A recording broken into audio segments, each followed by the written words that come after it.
আপনি এখন মারা গেলে মানুষ আপনার মোবাইলে চেক করে দেখবে এটাতে গান আছে, সিনেমা আছে।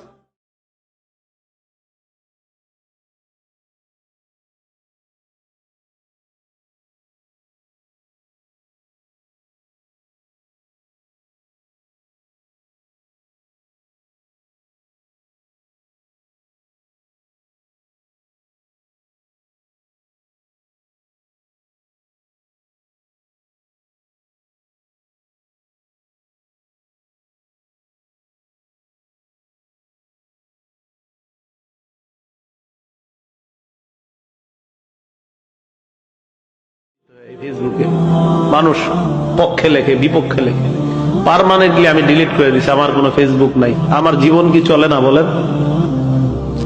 চলে, আগের চেয়ে ভালো চলতেছে। আমি যুবক ভাই যারা আছেন, যাদের মোবাইলে গান আছে, আপনি একবার ভাবেন আপনি মারা যাওয়ার পর আপনার মোবাইল তো আপনার অন্যরা চেক করবে, যারা আপনার খুব ভালো জানে, চেক করে দেখবে ওখানে গান, সিনেমা, নাটক, এমন অশ্লীল কিছু আছে কল্পনাও করতে পারবে না। ছি ছি, ওর মোবাইলে এগুলো, এটা কল্পনা করতে পারবে না। আবু ওয়াইল মাথাটা নিচের দিকে দিয়ে বলে যে গান অন্তরে মুনাফিকি সৃষ্টি করে, গান নেফাক সৃষ্টি করে।